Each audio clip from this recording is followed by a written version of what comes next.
मेरे गोविंद ने अंगुष्ठ बराबर रूप बनाया और उत्तरा के गर्भ में प्रवेश किया और जाकर अपने गदा को सुदर्शन चक्र की तरह घुमाया और उत्तरा के गर्भस्थ शिशु की प्राण की रक्षा कर दी।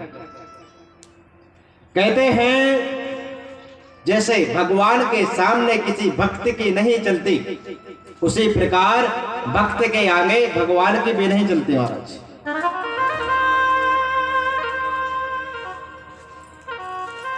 वैसे ही भक्तों के सामने भगवान की चालाकी नहीं चलती। माता कुंती सब समझ गई।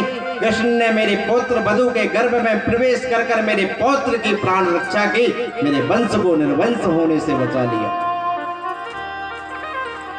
माता कुंती श्री कृष्ण के चरणों में गिर पड़ी और बार बार रुदन करने लगी और कहने लगी, हे कृष्ण द्वारिका वासिन देव देव जगदपते, हे गोपाल मैं आपको प्रणाम करती हूँ। आप साक्षात जगदीश्वर जगत के नियता परात्पर अखिलेश्वर निर्गुण ब्रह्म ही सद्गुण स्वरूप में अवतारित होकर यहाँ पर आए हैं। मेरे प्रभु ने कहा कि बुआ ये आप क्या कर रही हैं? मुझे आप भगवान बताती हैं, मुझे परमात्मा कहते हैं, मैं तो आपका भतीजा हूं, आपके भाई का सबसे छोटा पुत्र हूं। कुंती बोली, ये नाटक तुम्हारा विचित्र है कन्हैया। किसी को बुआ बताते हो, किसी को फूफा बताते हो, पर ऐसा क्यों भूल जाते हो कि सबके परबाबा तो आप ही हो। कन्हैया ने समस्त सभाजनों को संबोधित करते हुए कहा कि सुना, मेरी बुआ मुझे भगवान बताते हैं। यदि मैं भगवान हूं, यदि मैं परमात्मा हूं, तो आप मुझसे कोई वरदान मांगो और आप आज जो मुझसे मांगेगा वह मैं उसे प्रदान करूंगा। युधिष्ठिर ने वर मांगा कि मैं धर्म की रक्षा निरंतर ऐसे ही करता रहूं। भीमसेन ने कहा कि मुझे तो सब अधिक भोजन करने वाला बोलते हैं, लेकिन मैं आपके चरण रूपी चरण कमल को कभी ना छोड़ूं, ऐसा वरदान दे दो। अर्जुन ने कहा, मैंने तो आपको गुरु माना है, ये गुरुत्व का भाव मेरे मन से कभी ना जाए, मुझे यह वरदान दे दो। सुभद्रा कहती है, मुझे तो एक ही वर दे दो कन्हैया। कृष्ण त्वदीय पद पंकज पंजरांते अद्दैव में विसतु मानस राज हंसा प्राण प्रयाण समय के विवाद पितय और कंठावरोधन विदौ स्मरणम गुदुष्टे। एक ही वर दे दो कन्हैया, आपके चरण एक प्रकार का पिंजरा और मेरा मन जो है वह राजहंस है। कृष्ण त्वदीय पद पंकज पंजरांते अद्यैव में विसतु मानस राजहंसा। मेरा मन राजहंस है, आपके चरण रूपी पिंजरा में मेरा मन रूपी राजहंस तुरंत ही फंस जाए और जीवन पर्यंत ना छूटे। क्योंकि प्राण निकलने के वक्त कंठ अवरुद्ध हो जाता है, फिर आपका नाम स्मरण नहीं हो पाता, फिर आपकी याद कहां आती है। द्रौपदी ने कहा, मैंने तो आपको हमेशा सखा माना है, आपने मुझे सखी कहा है, बस ये सखी और सखा का भाव कभी मेरे दिल से ना निकले, मेरे जीवन में कभी यह भाव ना निकले, बस एक ही वरदान दो। सभी ने कुछ ना कुछ मांगा, लेकिन पांडवों की माता कुंती शांत खड़ी हैं, परम गंभीर हैं। मेरे गोविंद ने कुंती के पास जाकर पूछा कि बुआ, सबने सब कुछ मांगा, आप भी कुछ मांगो। कुंती ने कहा, क्या मांगू गोपाल, मांगते तो वो है जिसके पास कुछ नहीं होता, जिसको सर्वस्व पहले ही मिल चुका हो, वो क्या मांगे। कन्हैया ने कहा कुछ तो मांगो बुआ, आज मेरा देने का मन है। कुंती ने अपनी साड़ी का पल्लू को आगे कर दिया और कह दिया कि अगर देना ही चाहते हो तो गोपाल एक ही वर दे दो। मांगा है मैंने श्याम से वरदाने की, तेरी कृपा बनी रहे जब तक है जिंदगी। मांगा है मैंने श्याम से।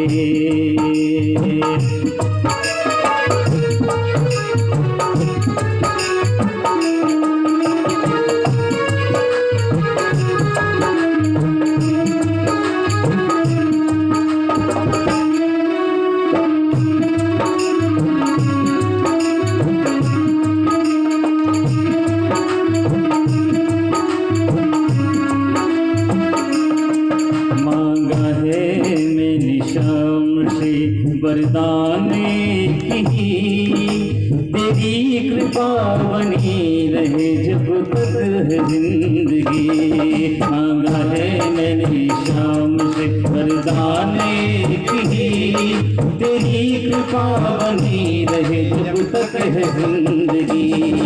तेरी कृपा बनी रहे जब तक है जिंदगी, तेरी कृपा बनी रहे जब तक है जिंदगी। मांगा है मैंने श्याम से वरदाने की, तेरी कृपा बनी रहे जब तक है जिंदगी।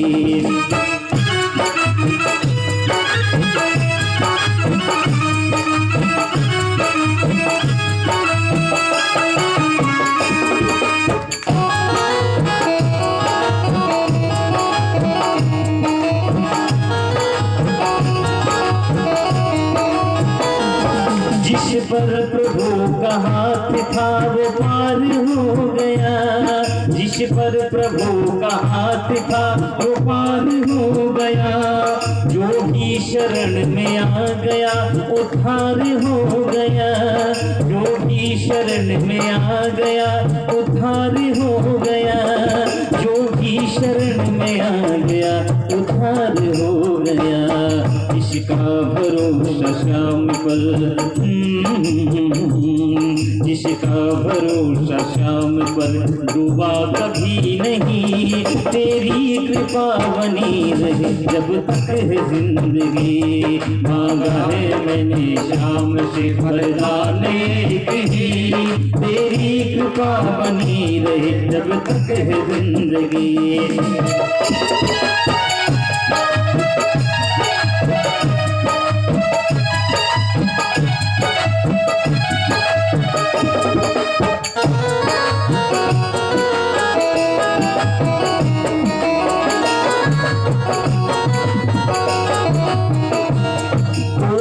समझ सका नहीं माया बड़ी अजीब, कोई समझ सका नहीं माया बड़ी अजीब। जिसने प्रभु को पा लिया है वो ही खुश नसीब, जिसने प्रभु को पा लिया है वो ही खुश नसीब, जिसने प्रभु को पा लिया है वो ही खुश नसीब। जिसकी इजाजत के बिना,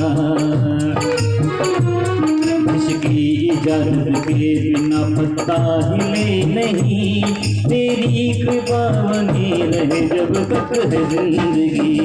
मांगा है मैंने श्याम से वरदाने की, तेरी कृपा बनी रहे जब तक है जिंदगी।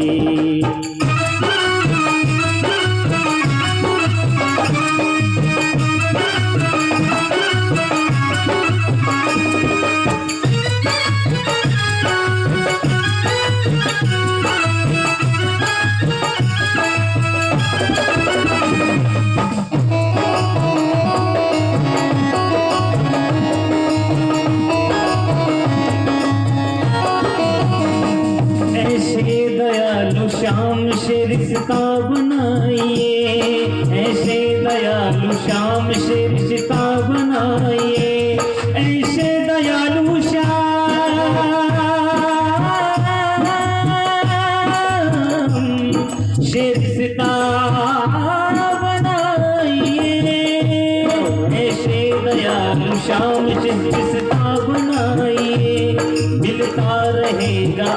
आपको जो कुछ भी चाहिए, मिलता रहेगा आपको जो कुछ भी चाहिए।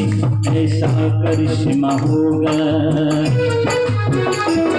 ऐसा करिश्मा होगा जो हुआ कभी नहीं। तेरी कृपा बनी रहे जब तक है जिंदगी। मांगा है मैंने शाम से बरदाने की, तेरी कृपा बनी रहे जब तक है जिंदगी।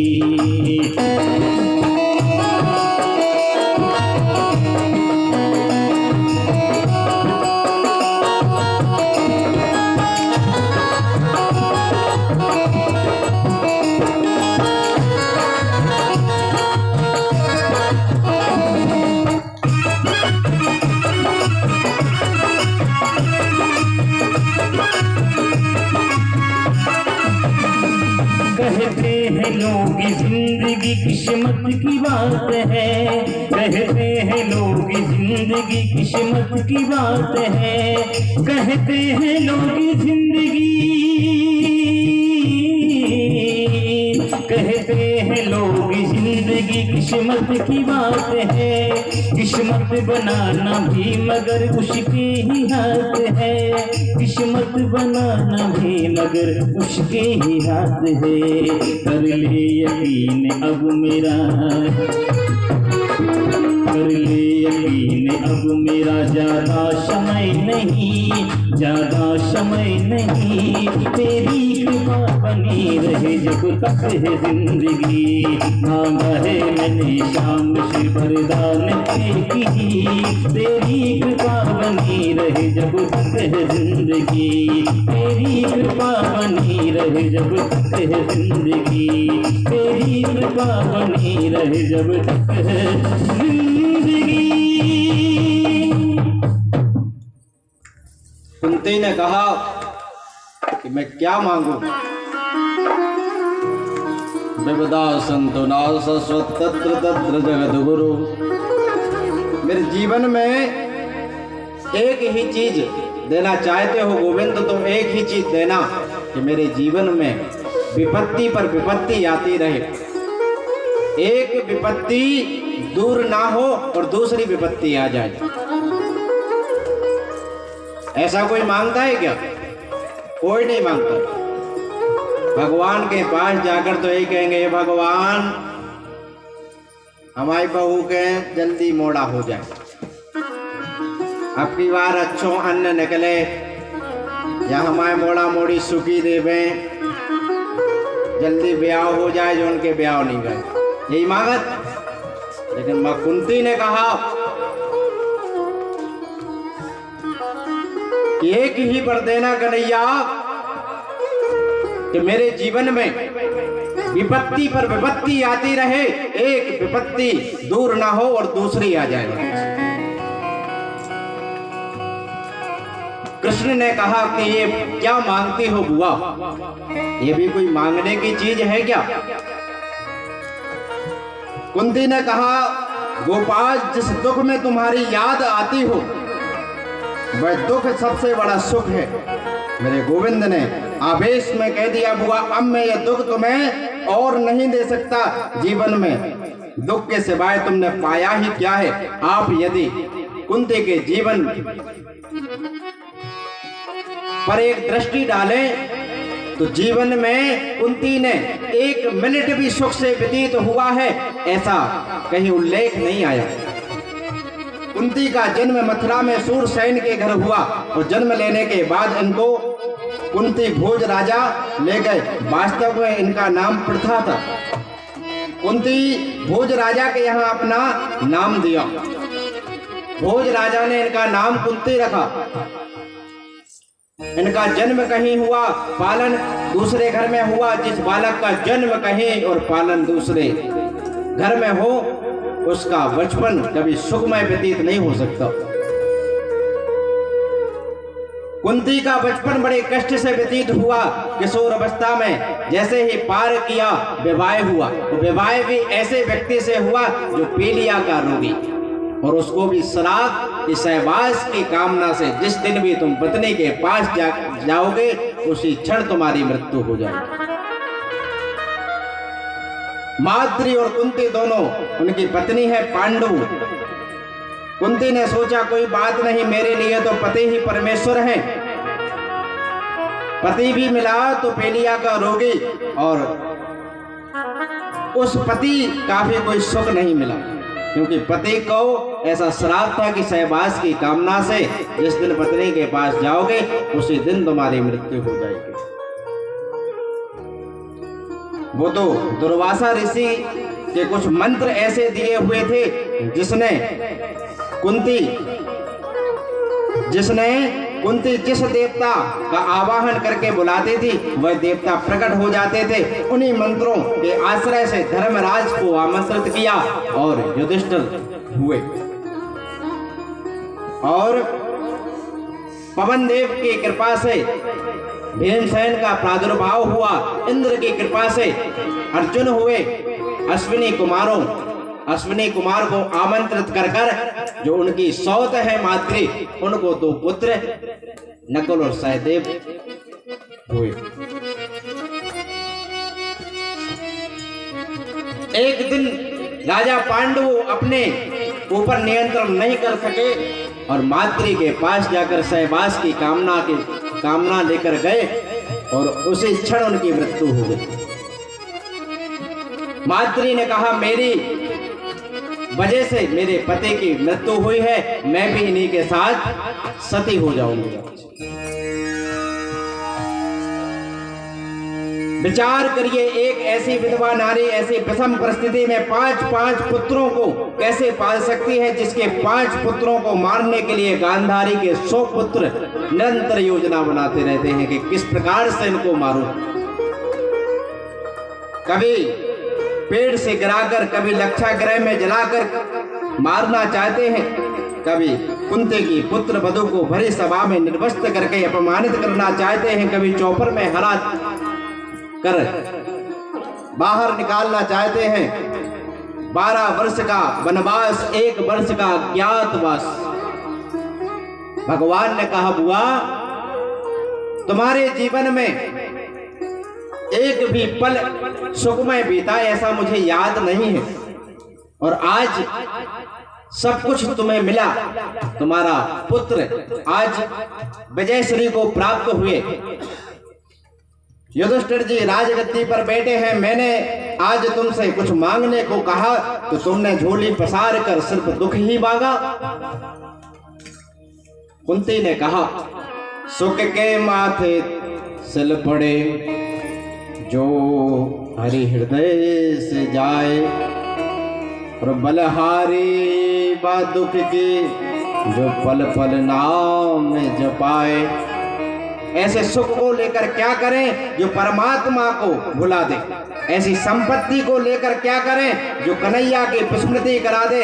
ऐसे दुख को तो बार बार सिर पर रखना चाहिए जो कन्हैया की याद दिला दे, मेरे गोविंद की याद दिला दे। विपदो नैव विपदा संपदो नैव संपदा। विपत्ति को विपत्ति नहीं कहते और संपत्ति को संपत्ति भी नहीं कहते। गोविंद को भूल जाना वह सबसे बड़ी विपत्ति, और कन्हैया की याद बनी रहे यही सबसे बड़ी संपत्ति होती है महाराज। यहाँ पर गोस्वामी तुलसीदास जी भी कहते हैं, कहे हनुमंत विपदे प्रभु सोई। कहे हनुमंत विपदे प्रभु सोई, जब तब सुमेरन भजने न होई। भागवत में लिखा है कि भगवान के चिंतन के बिना 1 मिनट भी निकल जाए उसके लिए पश्चाताप करना चाहिए। यह मेरा समय व्यर्थ चला गया। माता कुंती ने इसलिए दुख मांगा, यदि दुख नहीं आता तो आज मेरी आंखों के सामने गोविंद नहीं खड़े होते, कन्हैया नहीं खड़े होते।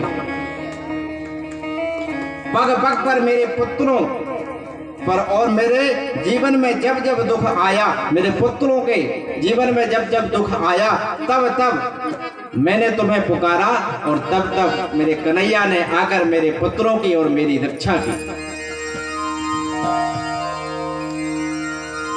कन्हैया ने कहा, लेकिन बुआ अब मैं तुम्हें दुख नहीं दे सकता।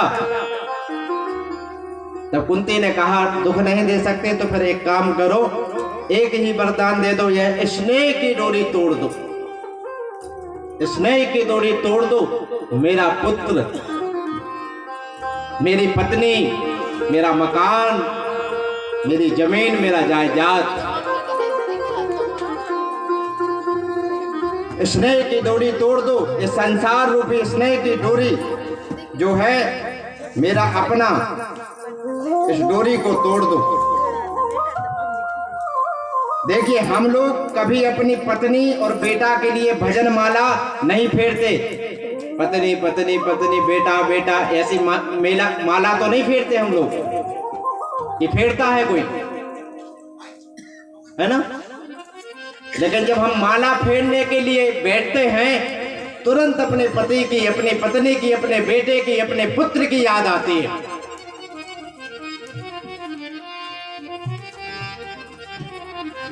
पत्नी के लिए माला नहीं फेरते, फिर भी माला फेरते समय 24 घंटे उसकी याद बनी रहती है। भगवान के लिए माला फेरने बैठते हैं, फिर नींद आ जाती है महाराज। तात्पर्य क्या है? पत्नी को हम अपनी पत्नी मानते हैं, संसार को अपना मानते हैं, भगवान को अपना नहीं मानते महाराज। भगवान के लिए हम अपना नहीं मानते। माला फेरने के लिए बैठे, पत्नी की याद आई, भगवान का नाम स्मरण कर रहे हैं, लेकिन याद पत्नी की आ रही है महाराज, बच्चों की याद आ रही है। इन सबको हम जितना अपना मानते हैं, उतना यदि गोविंद को, यदि भगवान को अपना मान लिया जाए तो आपका बेड़ा पार हो जाएगा। बोलो राधे राधे, जोर से।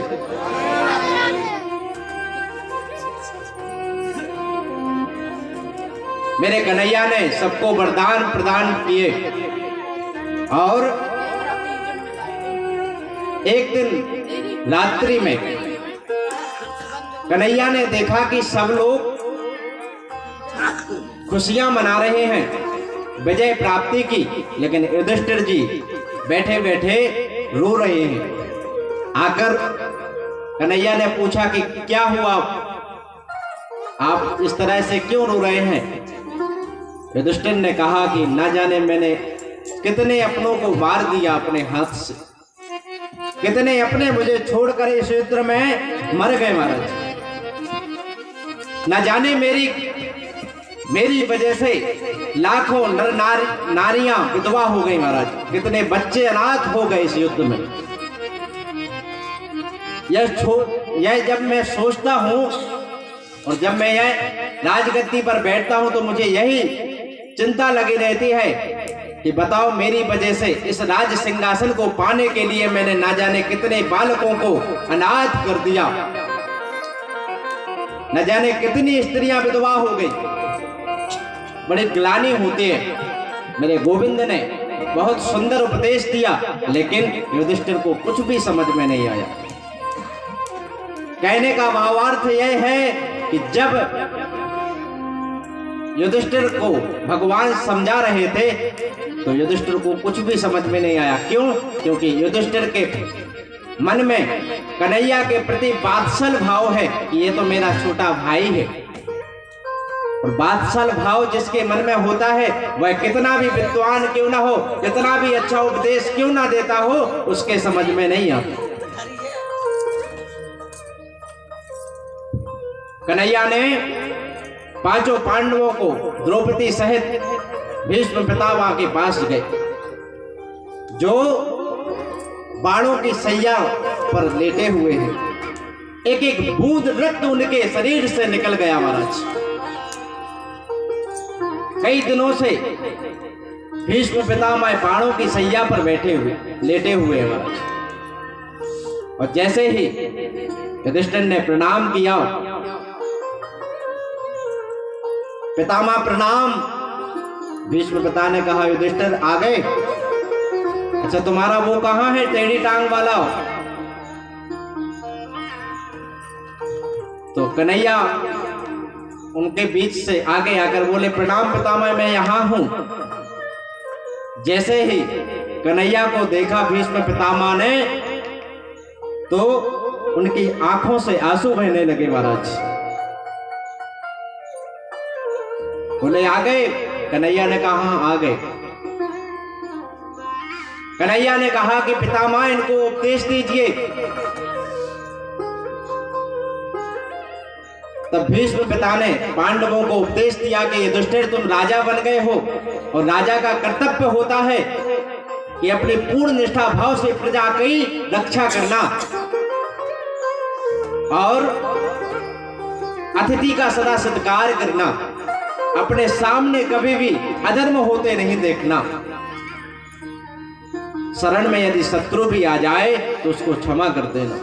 यह भाव एक श्रेष्ठ राजा को और श्रेष्ठ बनाते हैं। सुंदर उपदेश दिया और उसी क्षण अपने पंचरत्न शरीर को त्याग दिया भीष्म पितामह ने, क्योंकि इच्छा मृत्यु का वरदान था भीष्म पितामह को। और उन्होंने अंत समय में कृष्ण का दर्शन किया और अपने पंचरत्न शरीर को त्याग दिया महाराज। सुंदर उपदेश देने के बाद भीष्म पिता ने अपने शरीर को त्यागा। पांडवों ने उनका अंतिम संस्कार किया। अब गोविंद कन्हैया ने कहा पांडवों से कि मैं भी अब द्वारिका जाना चाहता हूं, क्योंकि बहुत दिन हो गए। मेरी माँ देवकी मुझे याद कर रही होगी और इतना बड़ा परिवार है मेरा, सब मेरी राह देखते होंगे। युधिष्ठिर ने विदा किया अर्जुन को अपने साथ, अर्जुन को कृष्ण के साथ में भेजा। अर्जुन के साथ में कन्हैया द्वारिका गए और जाते ही माता पिता को प्रणाम किया और अपनी लीला संपन्न करने के बाद गोविंद अपने परम धाम को गए। अर्जुन रोते हुए आए, उनके चेहरे का तेज नष्ट हो गया। युधिष्ठिर ने कहा, आओ अर्जुन, द्वारिका जाते हो तो तुम लोगों को हमारी याद ही नहीं आती। अर्जुन से कहा युधिष्ठिर ने, जब तुम द्वारिका चले जाते हो तो हम लोगों की याद ही नहीं करते। बताओ द्वारिका में सब कुछ ठीक है? मामा कैसे हैं? कैसे हैं हमारी मामी देवकी? दाऊ भैया कैसे हैं? मेरे प्राण वल्लभ कृष्ण कैसे हैं? क्या बात है अर्जुन, तुम्हें द्वारिका गए महीनों बीत गए, तुम्हारा पौत्र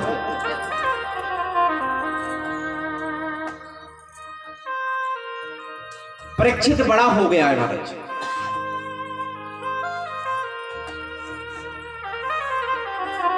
और तुम्हारा पौत्र हो गया और वह बड़ा भी हो गया, उसका नाम परीक्षित रखा गया है महाराज।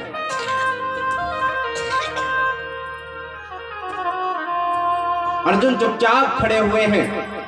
अर्जुन को युधिष्ठिर ने देखा और कहा कि अर्जुन, तुम्हारे शरीर का तेज नष्ट क्यों हो गया?